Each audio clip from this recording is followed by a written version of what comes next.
hope you are doing well. I really want to dive into the process of me painting from start to finish. I paint in watercolors and acrylics, and while the mediums are very different from each other and watercolor is a beast of its own, there are similarities and things that I do with each and things that I do separately with only one medium. But this video I'm going to be diving into my watercolor process. I hope to do the same with my acrylic painting process. But as far as like color mixing goes and the colors that I use, there are similarities between mediums, and this is the way that I paint.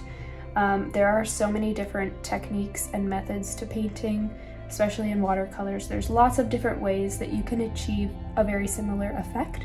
This is just how I've kind of learned to paint. There are still a lot of things that I want to get better at with watercolor. So starting with paints and colors, I actually just recently made this little swatch of paint colors. Usually they have a little bit more of a method for how they make these charts by mixing, the corresponding colors. Mine got a little bit, I didn't exactly follow that, but I just swatched all of my different colors that I have. These are actually the new paints that I bought, which I will show you in a second. They're the Winsor Newton tube watercolors. So that is all that this is these 6 colors. I have 2 reds, 2 blues, actually 3 blues, but one of them is a very dark blue, and then I have one yellow at the moment. What I've been painting with mostly is this Koi watercolors. This is the pocket field sketch box for like if you're going out somewhere. It has everything you need to paint on the go. It has a little loop at the bottom, that you can hold. I never do that. I always set it on my lap or something if I'm out. I've actually recently been watching a lot of videos comparing watercolor paints. I'm not really going to be like talking much about like the paints. These have been just fine for me. I would say the one thing is though, it has like 24 colors in here, and you do not need 24 colors to start painting. I actually think that when you have so many colors, you're not really mixing a lot of colors yourself, and therefore like not really practicing your own mixing. And I think when you mix your own colors, you can get a lot more of a uniform effect. I don't really know how to explain this, but if you're using like a ton of pre-mixed colors, it's going to be quite busy because the way that those paints are made is they're usually often mixed with different primary colors, and so you're going to get a different result. So when you put all of those colors next to each other, they don't have that harmony, whereas if you mixed the colors from the same yellow, same blue, same red. I hope that makes sense. This has 24 colors. I would say the colors that I use most often are like I do use the brown and the black a lot, but I do think it's good to mix your own just to get in the habit of mixing your own colors. It definitely helps, and then the more that you're mixing your own colors, you're also kind of creating your own palette. So, but I love this palette. I love it because I go back and forth between houses sometimes, and I love just taking this with me. It's super easy to close up and to take with me. And the colors, it is really convenient, to have a green that I'll never use a color straight out of here. Rarely will I do that. If I'm gonna use the pre-mixed green on here, I'm gonna add a little bit of red or a little yellow and make it a little bit more how I want it to be. It's a really nice palette though for that. And this I think I got for like $29. So it was really affordable. I actually have 2 of these palettes. Obviously like all the paints have holes in them. I've used them so much.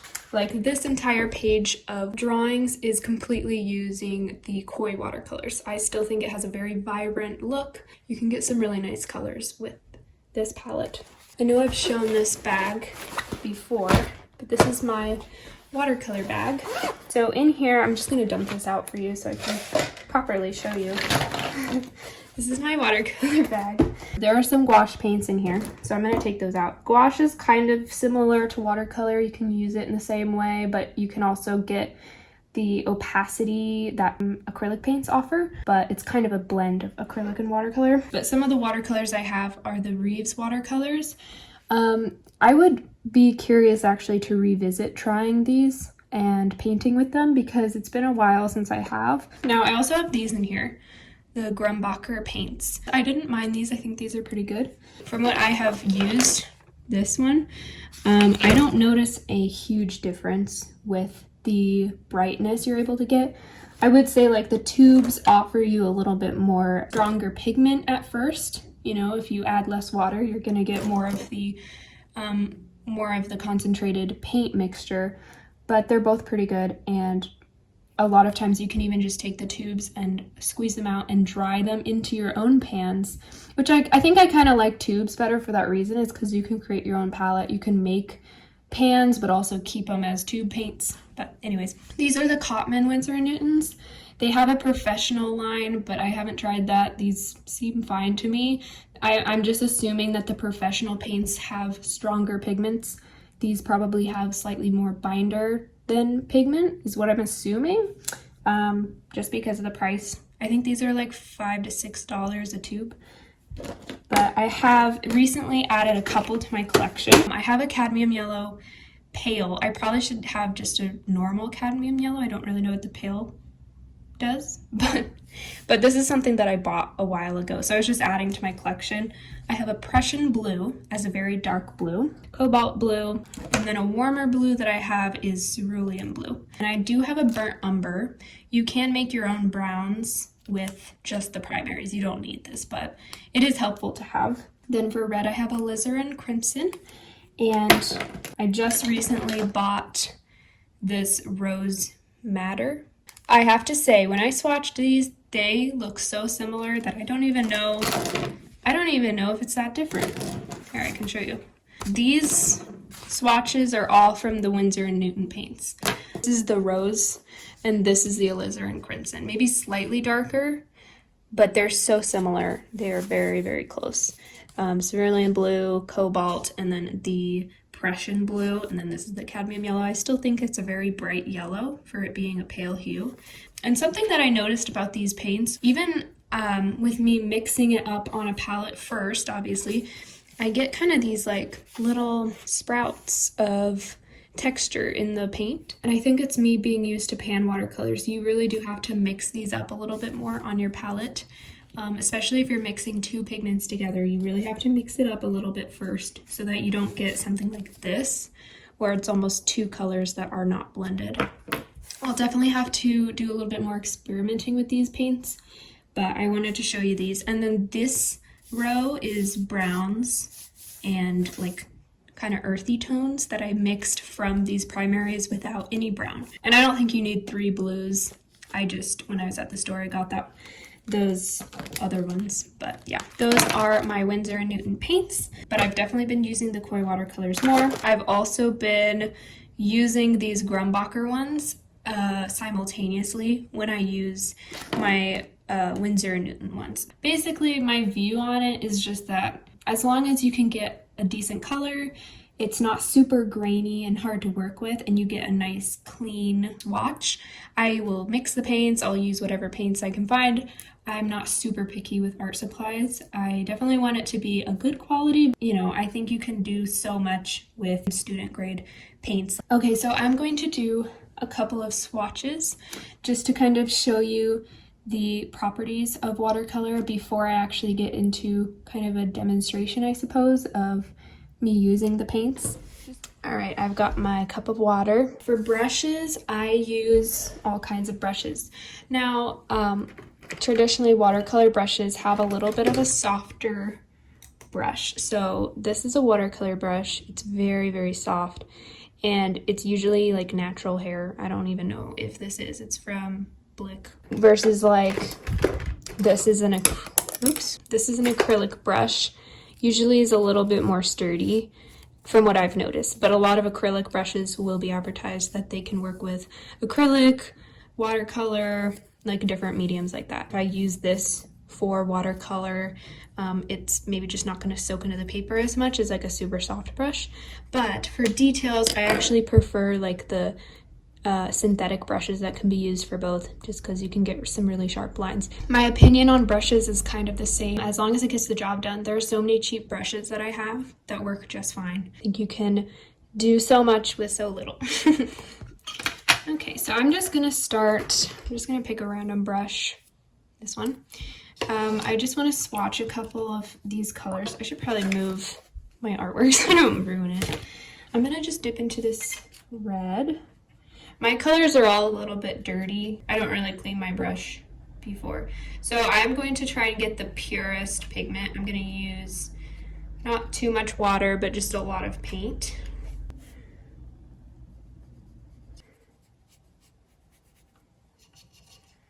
And then I'm gonna really water down, just put a bunch of water on my brush.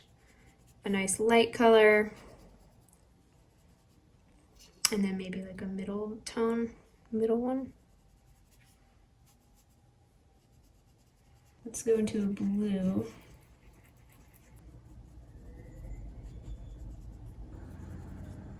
Obviously you can do wet on wet. If I do a swatch like this, I'm gonna grab just like a purpley color and then just drop it in. I actually use this a lot in my normal watercolor paintings, but what I've been doing recently with, like, you know, the little individual paintings where it's a lot less loose, it's more just like detailed and, you know, lined and stuff.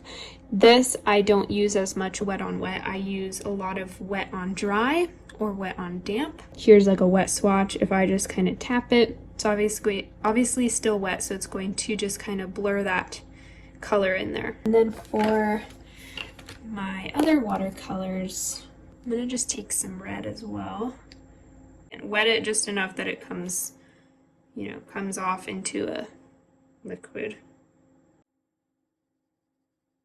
This is a different red. This is a lot more of a warm red and a cool red. This is like an orangey tone, and this is more of a purpley tone. I love this color though.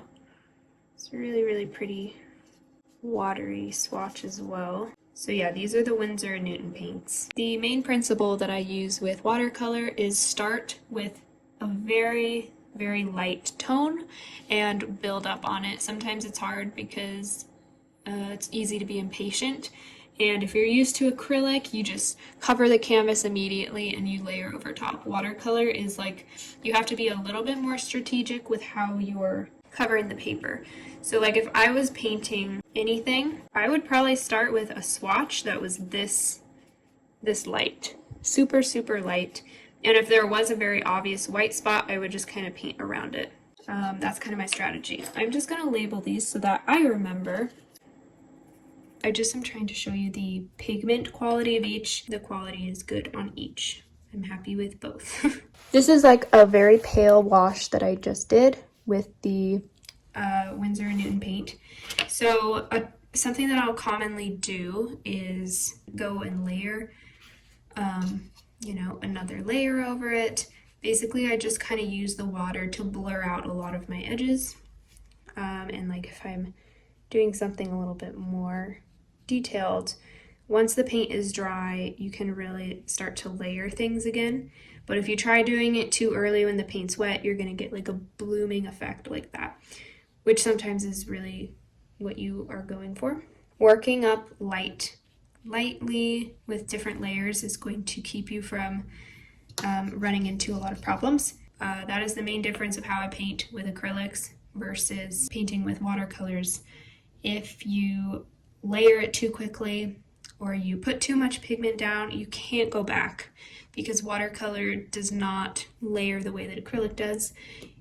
Always less is better in that case, and you should layer very softly. Oh, another thing I wanted to mention that I will do.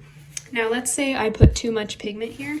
I will just take a paper towel and soak it up. It's really easy to do. If your paint is relatively fresh as well, I will just take some water, work it in like that, and soak it up. See, pretty much gone. So that's a really easy way if you make a mistake. Just take some water, kind of go on top of it. As long as you're using watercolor paper that's thick enough, it will not tear up your paper, but you can get rid of your mistakes a little bit. And then a really quick little color mixing. I would love to do a video all about this, but I'm just going to go through it super quick. Because if you just use this red and this blue to mix a purple, it's going to be super super dull, kind of brown-like. Whereas if I use this kind of more purpley red, and maybe this more vibrant blue, I might get a different result. So I'm gonna just do this as an example. Just a little red. Of course, it depends on how much you use of each one as well, but that's what that makes. Gives me a lot more of a, I would say, a more vibrant purple, as you can see. Say this is a rose color, a lot more magenta pink, so that if I mix that with blue, these colors are almost closer to being opposites. Like this is so much more warm than this blue. So since these colors are closer to being opposite of the color wheel, you're gonna get a more brown color. So since this is a lot more pink, is a lot cooler than this one. So since this pink is cooler, it's actually closer to this blue on the color wheel. So when we mix them together, they're gonna make a lot more of a harmonious purple. A lot brighter, a lot prettier, if you're going for a pure purple, as you can see.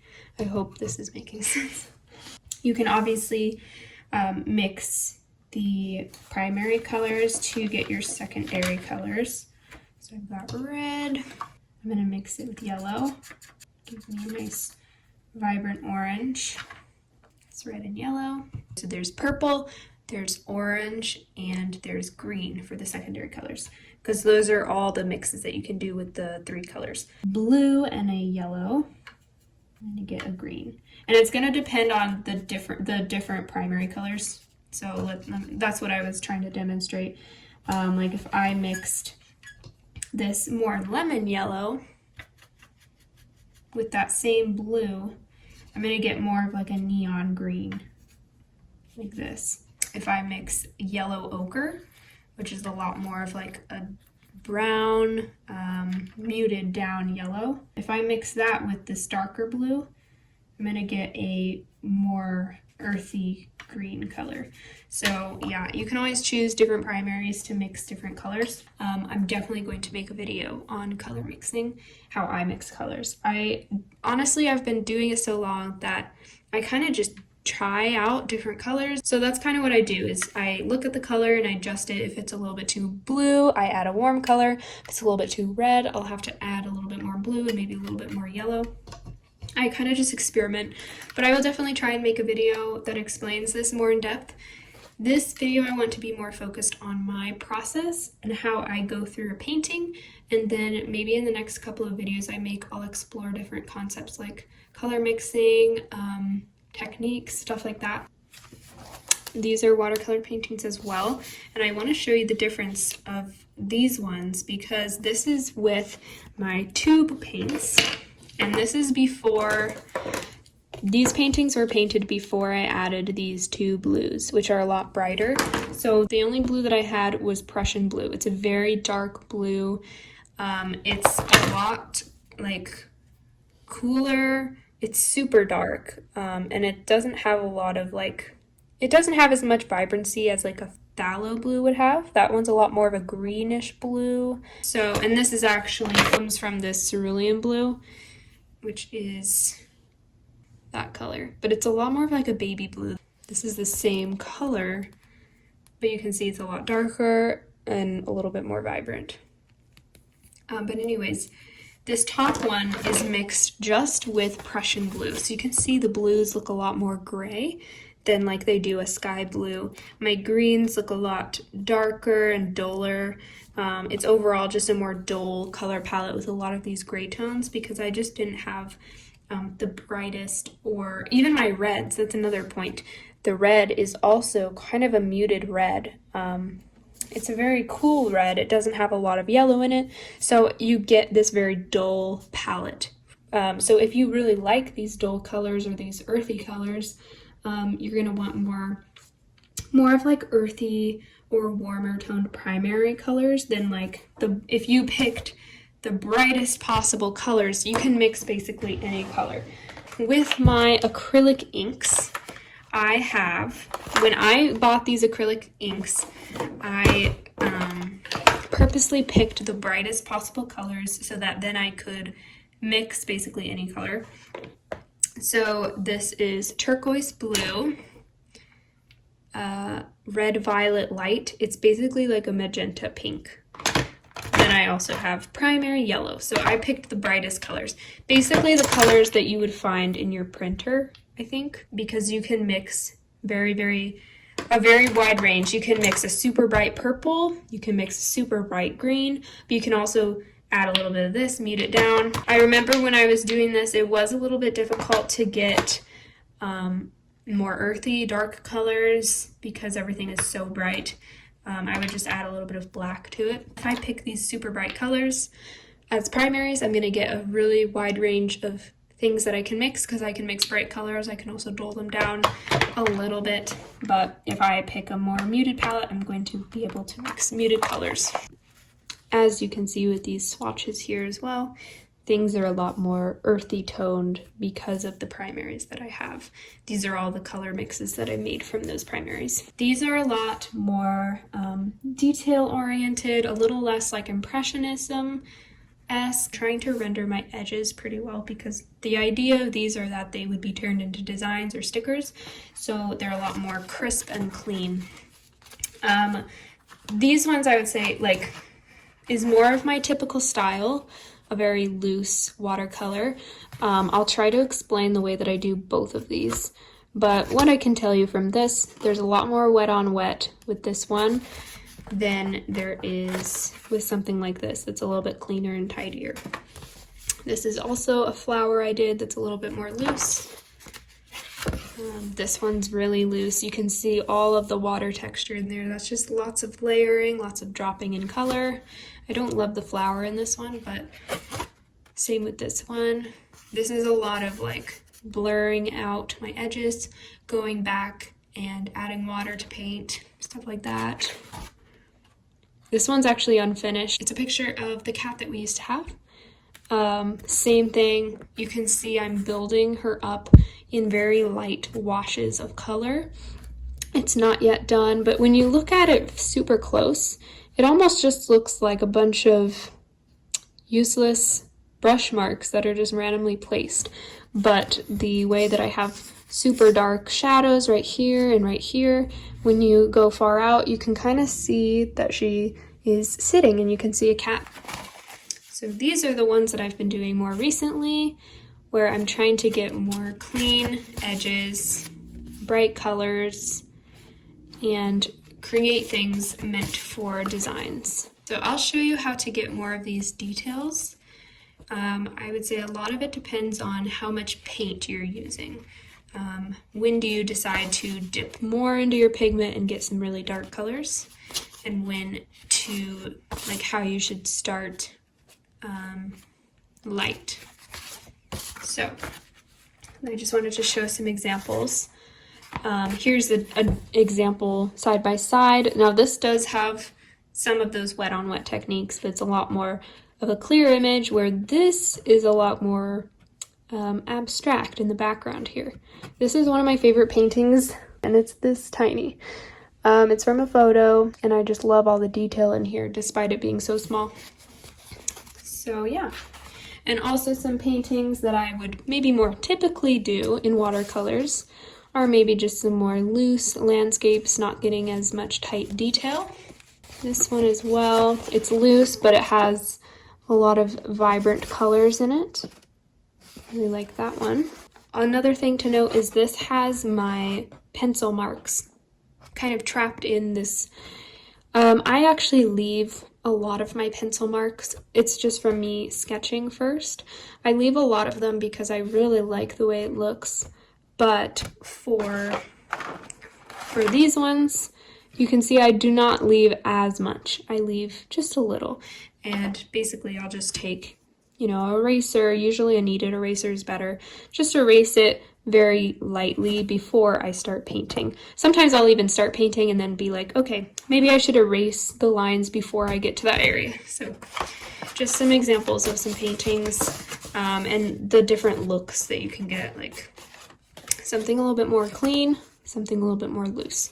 And I will try and show both of them. But right now I'm going to set up to make a painting and walk you through it. So I have my iPad here, And I've just gone through my camera roll and I found this picture. I really like this picture because I like the lighting in it. I love the colors, all of the green, and it's a little bit more of like a complicated image. There's a lot going on. There's a lot of details.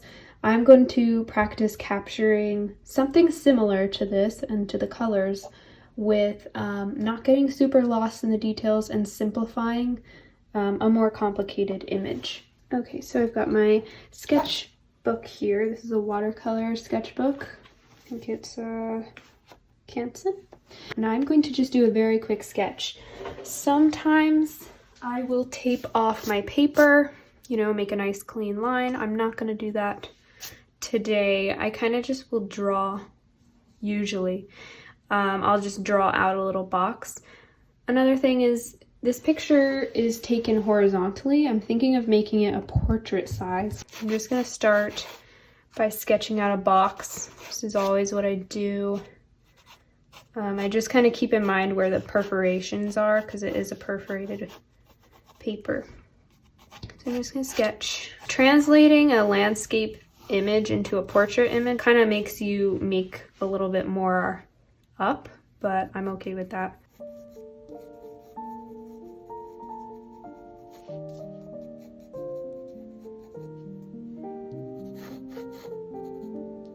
Just helps me get an idea for where I want to place everything.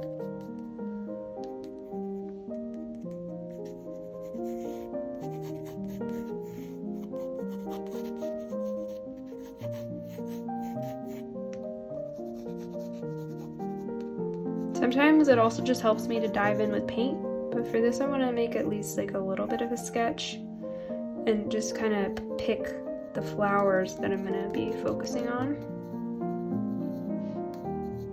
Make them quite small. I guess I can make them a little bigger than how I have them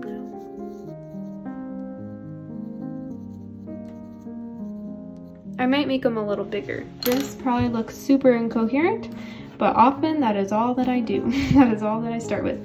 So I'm gonna dive in with paint. Some rose on here, cobalt, cerulean blue, then I'm gonna do yellow. I know this is kind of a dirty palette, but I kind of like blending my colors together a lot, so I'm gonna start with a bigger brush and I'm gonna just start with some really light washes of green. So I'm just gonna grab some yellow, gonna add a little bit of the cobalt. Already I have a really nice blue-green color. I think I actually added a little bit too much cobalt, so I'm gonna add more yellow. And then I'm going to add a touch of my red, make it a little more dull. Okay, now I'm going to just add a lot of water to that. Starting with the green, is there's a lot of green in here, so I'm going to do some really light washes. Starting with this leaf, and if I do notice an area that has a lot of light, or like this leaf up here has a lot of light in it, so I'm going to actually just leave some of that untouched.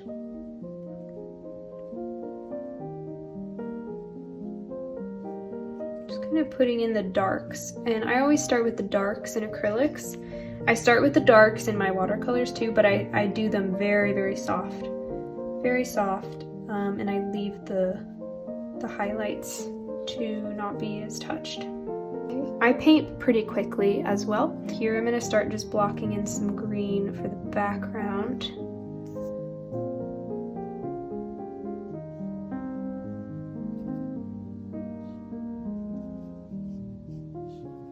And paying attention to where maybe like some leaves and things are going to be. I'll just kind of leave random spaces to account for that.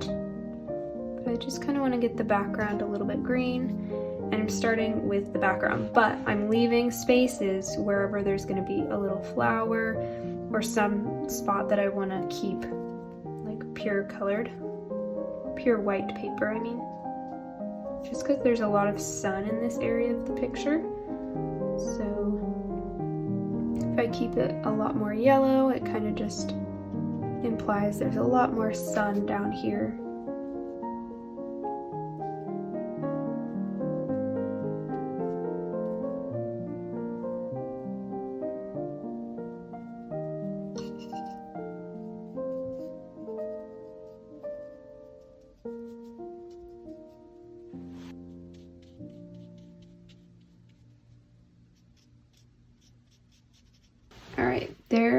have a very, very light wash. I'm gonna add in some of the pink flowers. So I'm gonna go in with some rose color and a touch of blue, touch of this one, cerulean blue.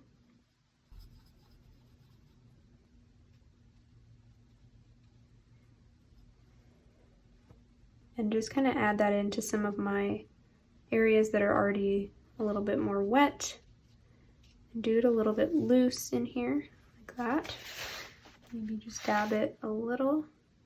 Okay, and then I'm gonna also add that color up here. I kind of left an area. There is some white in this one, so just try to be careful. I'm going to then add the little centers of the flowers just so I can keep track of where they all are. So I'm going to just take some yellow and mix it in with my rose color, get a nice orangey color, and then I'm going to plop this in to where my flowers centers are because I don't want to lose track of where they are while I'm painting. This is a photo that I took in the spring. It's just a little pot of flowers. If you know what these are called, let me know because I cannot remember, but they're so pretty, especially when they're not fully bloomed yet. They have like a little star shape. It's really pretty. I'm gonna mix this with a little bit of green and a little red to make it a little more brown. And then plop these in here. So these are just the centers of the flowers. I'm also gonna add some of this color down here because it's a little bit more like kind of where the dirt is. I just paint very intuitively. And right there, what I just did is kind of streaking my paint across, dipping my brush completely in water, and then blending it out. That's kind of what I do most often, I would say. Okay, so now that we have this, I'm gonna go back to my green. I'm gonna mix up a little bit more of a blue-green, just a little bit blue. I want it to still be quite bright, kind of like that. Paying careful attention to where my flowers are. I'm just gonna go around them, kind of like in a little, whatever this is called, like a little dotting motion, leaving plenty of spaces for other flowers as well. There's also a lot of little white flowers down here I kind of haven't paid attention to, but I might. Okay, now I'm gonna add a lot of blue and a little red to this. Make it kind of a cool green. Here it's like a blue-gray. Actually, that might be nice, this blue-gray, to kind of add a little bit of shadow to some of these greens. If I just do too much green on green, there's not going to be a lot of depth. I could do purpley shadows, but I feel like in the picture it looks a lot more blue-green. There's also a lot of shadows in these leaves, like the veins. Just gonna start hinting at them, and then I'm dipping my brush in water so that I can smooth these out. To my blue-gray mixture, I'm gonna add yellow, make it more green, add some red to dull that green down. See, sometimes I'll way over mix it, and I just have to keep adding and fix it. That's good. Here, I'm gonna just put that there. Also gonna put it here. So yeah, something that I do often is I wet my brush and just glaze it over the edge, and it softens the edge. But I will say, when you just leave a little chunk and it dries, I think it has a really cool look to it, and it's really pretty at the same time. Okay, now I'm gonna go back to adding some yellow to this slight bit of rose that I have on my palette, and just kind of, this is still wet down here, so I'm gonna just drop in some little areas of a bright yellow color. And this grass like is a lot cooler down here, so I'm gonna mix kind of a purple color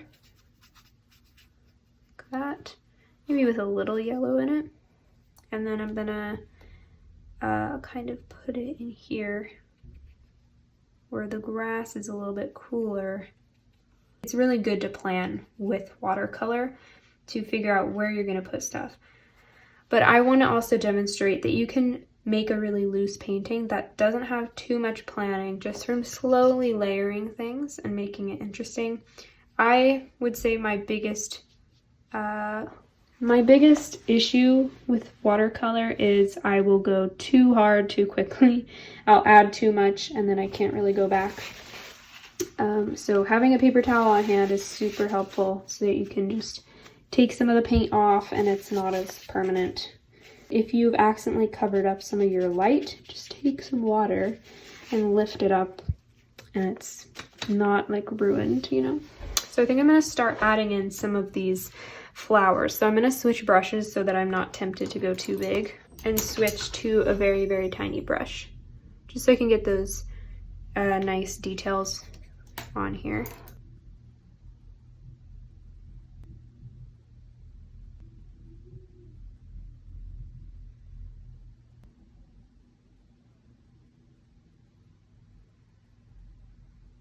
Okay, so this is kind of my first phase of painting. Everything's a little bit loose, a little bit blurry looking, quite undefined, and you can see a lot of the texture from the water. I've defined where some of the flowers are gonna go, but everything is super loose. So what I'm going to do next is, like, basically what I'll do for all of my paintings after this initial stage is go to where the shadows are and add some more color, a little bit more depth, definition, and shapes. So I start with looking at shapes in my reference photos and I identify where all of the big shapes are, like when I squint my eyes, where are the big blocks of color. I start with the dark. I still do it in patches that are pretty light. I'll start with the darks and then work my way to smaller sections, like to smaller details. And I'm going to be working around all of these flowers that I placed. And I'm going to be working with a smaller brush now. So the first pass is usually with a bigger brush and then I'll go down.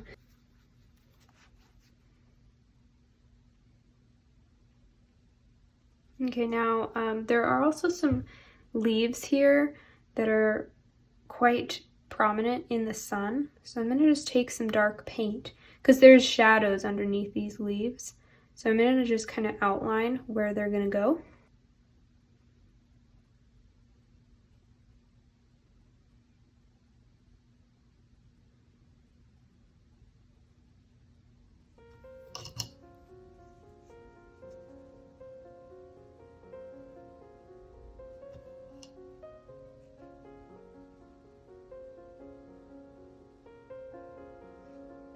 And then I'm gonna actually color these in, kind of like a nice bright green.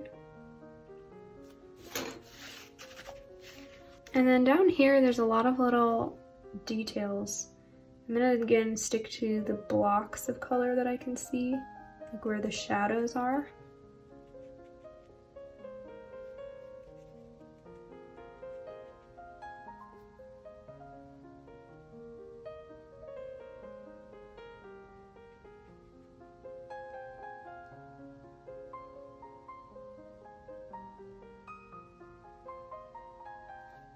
I'm also going to start adding in some of the little stems and details like that, very lightly, and I can always go back and add more to them later, but I want to start out super light. This is another common thing that I will do a lot of in my paintings. Basically, I'll take a light wash of a color, outline something like this leaf here, like that, and then if I want to fill it in, I will basically wet my brush and just kind of dissolve my outline kind of into a light wash. Here I'm just adding a little paint and then I'm using water to spread it out. I'm gonna go back to this leaf up here and add some more depth, more shadow. When I squint, most of this is in shadow, so adding a lot of water to this.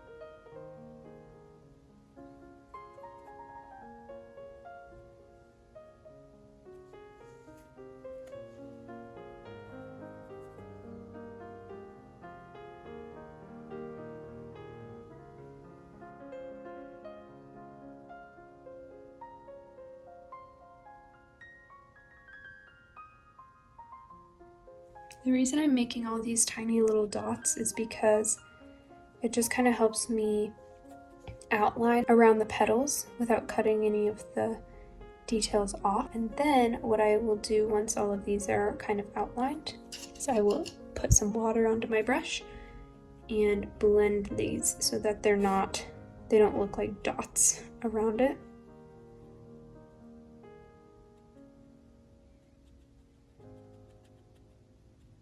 I'm also gonna dab this off just a little.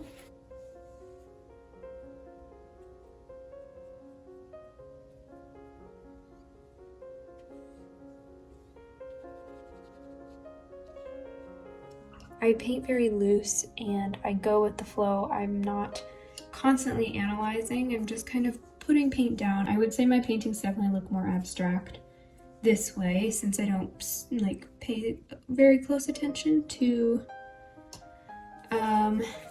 you know, what I'm leaving and what I'm working on, and I don't really make like a great sketch before, but I love to paint this way. It's just so relaxing. Here I'm showing a technique that I do where I'm outlining. So I have all these leaves here, and I'm just gonna kind of block some of them in with little lines like this, and then I'm going to blend it out, and it kind of creates, you know, a shadow for some of these.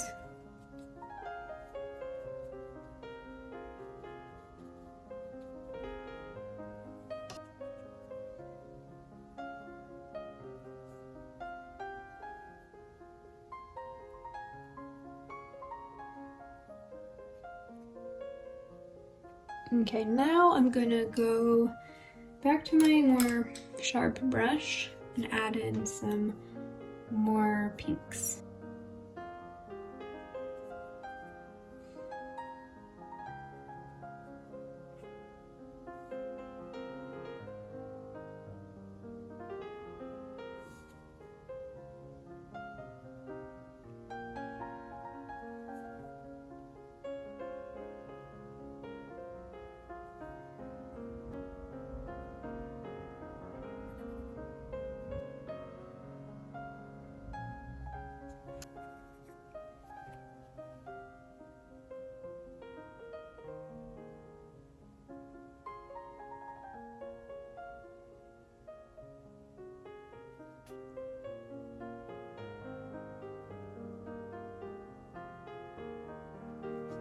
I'm just adding some final details, basically some final darks. You can kind of see I'm adding some definition to the petals, just some like shadows behind some of them.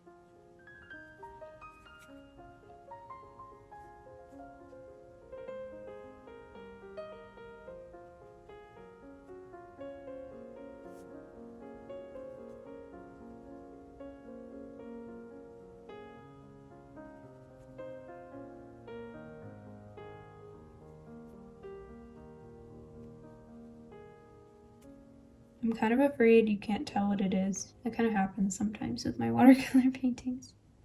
But it's definitely more like abstracted.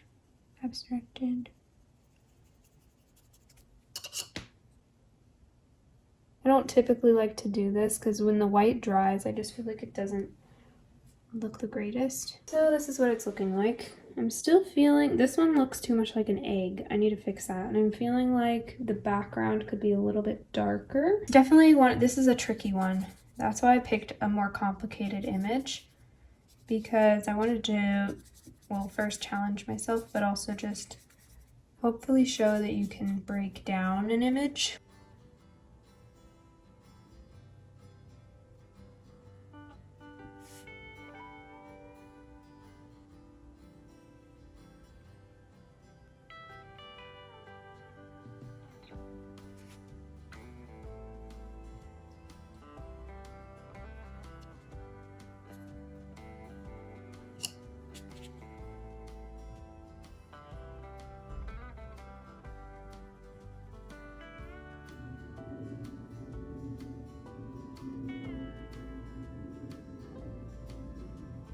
I do paint quite quickly. I'm adding some pretty opaque color now like some pretty strong paint. Just adding a couple like veins and stuff to the leaves.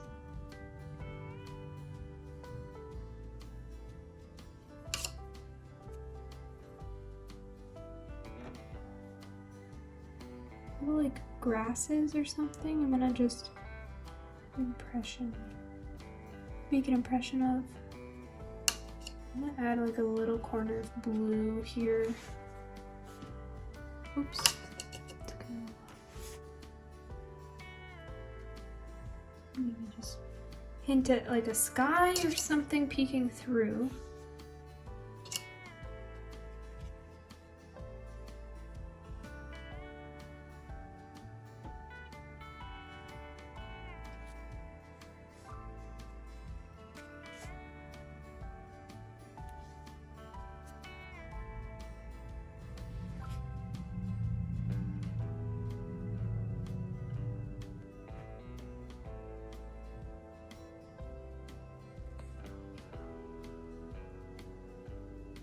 I need to add a little bit more shadow in here and some more definition. I also just wanted to mention that this isn't trying to like exactly replicate a photo or a reference. It's more of just taking a reference and taking inspiration from it and trying to create a painting.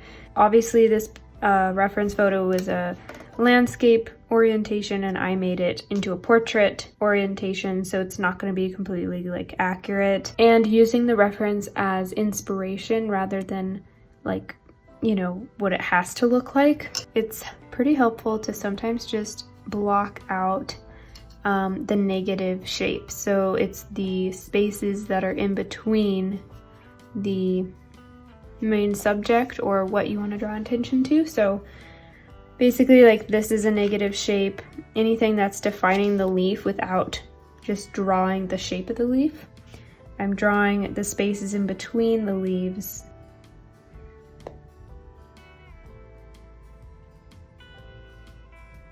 And these details are subtle, but I do think it will help to pull some of this together because it's a little bit, I feel like, hard to define where things are at the moment. And then for down here where the grass is, I just wanted to add a couple of little lines and details, again acting as the negative space in between the blades of grass, so that I could create a little bit of texture.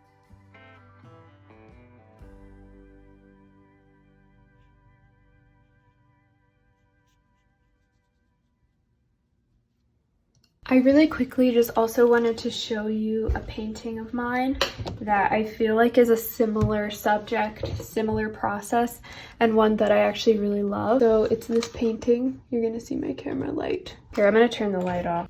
This is a painting of some flowers in a field. When you look close, it's not super detailed. It's just blocking in little shapes. Just started with each little section and worked my way through. Everything's painted pretty simply, but I think it's a really pretty painting and it's quite coherent, even though it's a very busy reference and a very busy subject because there's just so much going on. But I'm just focusing on little sections of color and leaving a lot of white spaces in there.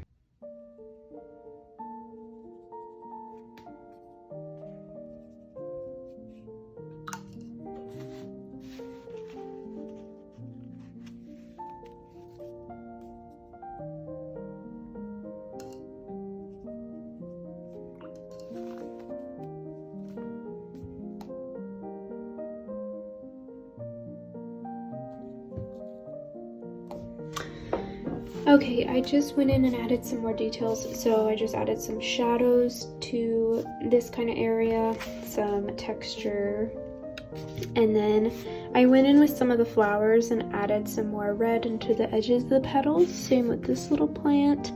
And then I went in and made some of my blank spaces this like kind of bright green for the leaves. One of the things that I wish I did differently is kind of position some of the flowers to be facing more differently. I feel like these four are almost in a row and they're kind of all facing towards us, where I wish I kind of randomized it a little bit more like the picture. I think I just accidentally did that when I was marking in where the centers were. that's kind of like just a compositional critique. And then for the actual image, I will say it's a quite complicated picture because there's so many layers of leaves, and I'm painting this on a super small surface considering how much detail is packed in here.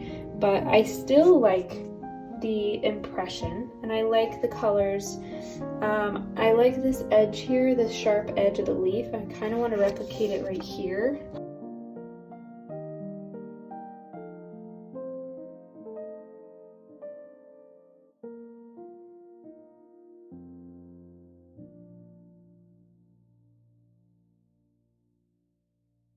The next thing I'm going to be doing is a small painting of mine that's a little bit of a different process, something a little bit more detailed. I think I'm going to work on one of these. So these are a little bit different process, but pretty much the same. You can kind of tell it's still my paintings. So these are going to be, and actually these ones are not completely finished. I want to add some more details, but I will start on another page. All right, so I'm going to be working on this page. At the bottom of this page, I've got a little sketch of a rose with a rosebud, and I'll show you how I walk through a painting like this. Let me just zoom in a little bit. I hope the lighting is okay, by the way. I did start filming while it was light outside, but the light is going away really quickly, so I do have like a light above, but also just my lamps, and they're probably not the best. But I'm going to show you how I would start a painting like this from start to finish, and then how I would take something like these paintings that are kind of, you know, in a blurry stage, and how I would go from this to something a lot more detailed and more rendered. I have a light pencil sketch on here, but I want to erase a little bit more of this. I usually am using a kneaded eraser to avoid all of these little flakes and smudges, but it's fine. For a painting this small, I'm still gonna start with like a decently sized brush actually. So I'm gonna get some rose and kind of make a coral color by adding just a little bit of yellow, but not as much as I would to make a full-on orange, and water it down. And I'm gonna start where the darks are in here, just so that I know that I'm still preserving the whites. So I'm just gonna kind of come in. Oops, that's kind of a lot of paint. You can always just take a paper towel and get a little bit off. And then when this dries, it's actually gonna be quite light, and I can easily layer on top of it. Again, I paint quite quickly. I'm gonna mix a little bit more rose into there so it's a bit pink. And while my paint is still relatively wet, it's kind of probably more damp now, I'm just gonna drop this rose color right there. Same with down here, just a little right there. Because I know by my picture it's not gonna be too dark. If it was too dark, I would wait till it dries and then do it as a layer over top. And then on the top of this rose, there's an area that's just slightly pink, where most of this is left kind of white. So I'm just gonna add a little right there.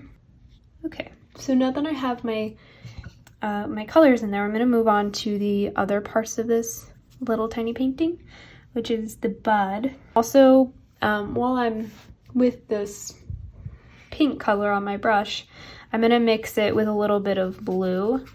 I actually have kind of like a blue-green on my palette already, so I'm just mixing it with that, so it's a little bit of a muddy purple. And then I'm going to use that for the stem of the rose, because it's kind of this deep red color. Sometimes I am dabbing my brush off in between just to really lightly add in some of the colors. And then for the green, I'm just gonna mix a dark green. So I already have a lot of these colors mixed on my palette from before, but yellow, dark blue, and a little red makes a nice green. And kind of let it blend into that stem.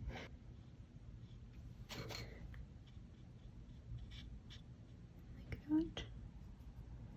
And I'm going to start on this bud. So the darkest color is going to be, well, actually there's some green in here too, but the darkest color is going to be at the very base. Then I'm going to get my brush wet and just blend it out like this. Just fill it in. And then I might just take a little bit of like a more yellowy green and just drop it in. I might have made it a little bit too elongated. Add those little lines off to the side. Okay, now that I have the main colors blocked in, I'm actually going to switch brushes. I'm going to switch to this one. It's not too small, but it's not going to be so big that I make unnecessary mistakes. I'm going to add in just some color. This actually might be a little too big. I might need a detail brush. And then I'm gonna just blend this peachy tone into this space here, just so it has a little bit of color as well. And come over here with it, because these are definitely like the darkest parts is right under this. It's pretty much all the same color, and then there's that same dark tone right here, and it kind of goes up into this petal. Just gonna go like that. This I think is good. It needs to be that dark. I could build it up a little bit slower, but I think it's gonna be that dark. And then I'm just adding some little touches to the edges of this petal because there are little parts that are darker. And then bring a little bit of color along this line again because that's a petal, and then this line as well.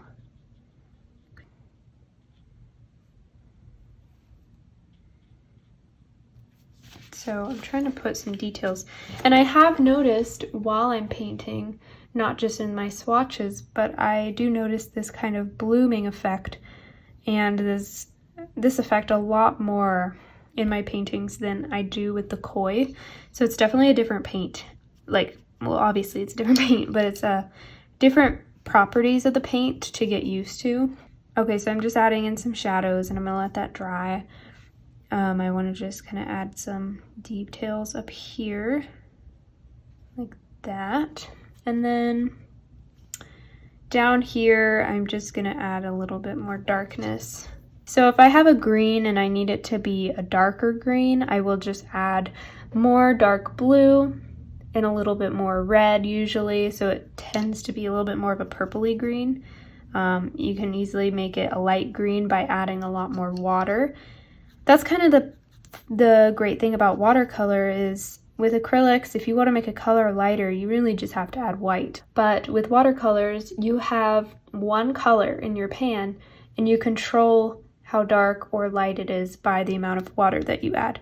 So I know I'm not showing a great demonstration of how I'm mixing colors. I'll try and get better at showing my palette more, but really that's what I'm doing, is utilizing the amount of water and slightly changing my colors with additions of a little bit of blue, a little bit of red, based on whatever I notice. So I'm just looking at my reference back and forth, seeing if there's a color that's a little bit more in shadow, where does it pick up a little bit of blue, where does it pick up the light, and trying to make those adjustments in my colors. I'm gonna add a little more darkness to this stem. I'm getting pretty close with this painting actually. Vibrancy in here as well. And then I really want to just finish up this rose. It might be a little wet, but I'm gonna mix my rose with a little bit of blue, make it just a little bit darker. I'm also just making it more concentrated because I'm using less water. I think I actually also have some alizarin, I can't say that word, alizarin crimson on my palette, which is like a bit more of a darker red. So like the palette that I showed earlier, that's what I'm using. I just want to add in some details here, make it really clear where the petals are overlapping. I would say though, if you're new to watercolors or you're new to painting, my advice would be not to overthink things and to just try. And I know you kind of have to just figure out how the paint behaves. It's like with anything, you can't know everything, you can't know all the answers before you even start. You have to start so that you at least know, you know, how can you control the pigments of a paint just by adding water. Start like trying to preserve your whites and start with very light layers and just build up. Watercolor is made to be built up into layers, and so if it looks kind of like, you know, a little bit blurry or undefined, it can always be worked on top of, which is what is really lovely about watercolor. And it's so fun to like control the paint, but also be surprised by some of its qualities, like the textures and things you can get. Like this painting is actually kind of surprising me with some of these textures that I'm getting, but I really like how they look. Thin brush and add some details, but I want to wait till this is dried, because if I try to keep going and adding in layers, it's just going to get really muddy because I'm not letting things dry. I'm going to add some little line definition with this small brush to this bud while the rest of the flower is drying, because if I do anything now to the flower, it's just going to get all blurred together and not be very defined. And now I'm just going to wet my brush and just blend the top edge of this so that it kind of spreads out, makes a shadow, and then maybe just outline the edges of this very subtly. And for this to be more of like an individual design, it's nice to have a little bit more sharp edges. Like that. Now that my rose is pretty much dry, I'm just going to mix a little bit more of this dark reddish color and add a few little lines, because I don't want it to be too overbearing on the flower. I don't want it to look like a cartoon or just super flat, which can sometimes happen if you just go in with details and not add any of the main shapes. But I'm just going to go in with that. I'm also going to go in with a little detail here. And before all of that dries, I'm going to just go in and smooth it out with the edge of my paintbrush, kind of blurring it out, making a really nice effect. That's what I do. I just put a little paint down, take my brush and wet it, and then re-wet the area I just put down. It's quite a lot of back and forth, but I think it makes the nicest results and the ones that you can kind of control a little bit more. So it's pretty much the same process when I'm focusing on one individual object.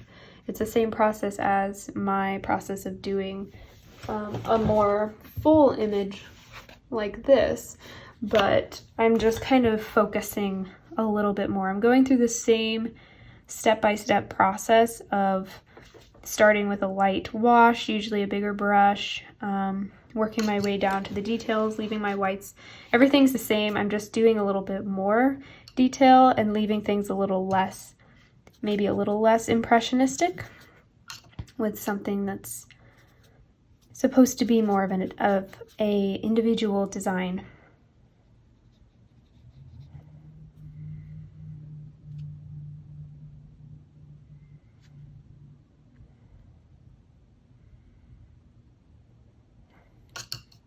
I might just define this top edge just a little.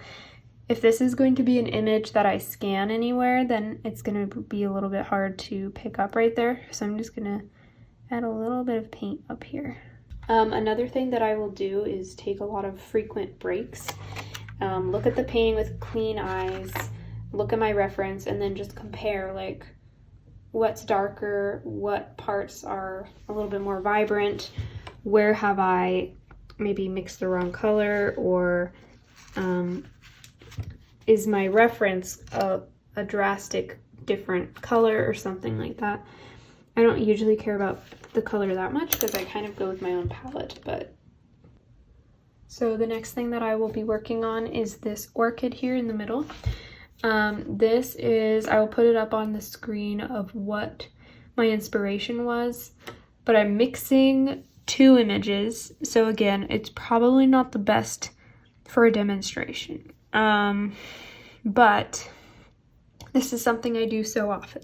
So I'm just kind of looking at two images on my screen, kind of merging them, but I'm sticking to the shadowing of one. So the pattern and the shadows of one. And I would say these orchids don't have very strong shadows. They're more focused on, I would say, the pattern. And that's what I'm focusing on in this painting. But I'm just gonna add a couple of details that hopefully make this painting that's pretty much already done just stand out a little bit more and become a little bit more interesting.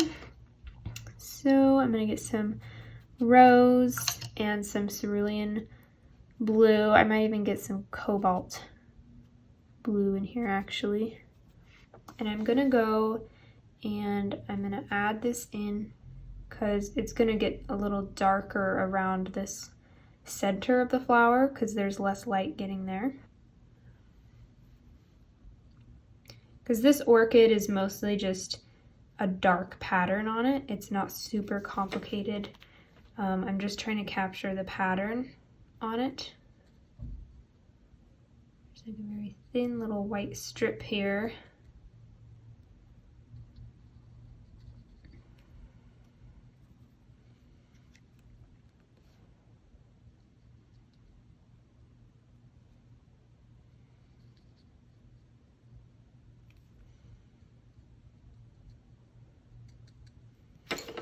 And I'm being a little bit more loose with this because the patterns on orchids are very organic looking. But that already brought some nice darkness. And now I'm gonna go in with my rose color pretty much as is, maybe with a little bit of blue. Yeah, I'm gonna add a little bit of blue, but I'm gonna take some rose and just go into the center here and add a little color, which will hopefully just pull it a little bit together. Go in with some rose in here as well, because there is a little bit. And then I'm gonna go with kind of a brown gray color, and that I've just kind of mixed up from all my colors being on my palette. I'm just gonna very lightly outline some of these areas, like this bottom part here. Just want anything that's a little too blurred have a little bit more definition. I think that's pretty much how I'm gonna leave it. It's not a super complicated picture. I'm gonna add a little bit of a warm tone in here to offset some of the purple, because there's definitely a lot of purple going on. I'm gonna go through the same steps to just add a couple more details, a little bit more darks, because I can't really add lights, so I'm just gonna go and darken some places on these bleeding hearts, and then I will be finished with this page.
Alright, I just finished adding in some details to these flowers.